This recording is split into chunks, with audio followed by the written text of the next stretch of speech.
बिस्मिल्लाहिर्रहमानिर्रहीम सल्लु अलल हबीब सल्लल्लाहु ताला अला मुहम्मद। तो जी प्यारे साथियों, आज मैं आपको कुर्बानी की शराइत कौन कौन सी हैं वो मैं बताने वाला हूँ। प्यारे साथियों, सबसे पहली शराइत ये है कि आपका मुसलमान होना ज़रूरी है। अगर आप मुसलमान हैं तो आप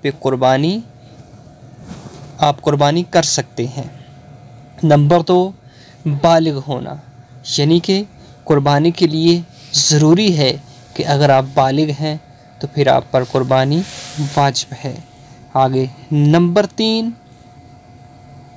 आकिल होना, समझदार होना, सूझबूझ रखना, अक्ल रखना, शऊर रखना, ये भी लाजमी है कि उसी पर वाजिब है कुर्बानी कि जो आकिल है, जो समझदार है, जो सूझबूझ रखने वाला है। नंबर 4, मुकीम होना, यानी कि आप जिस जगह पे रह रहे हैं क्या वहाँ आप पक्के हैं और मुसाफिर पर कुर्बानी नहीं है।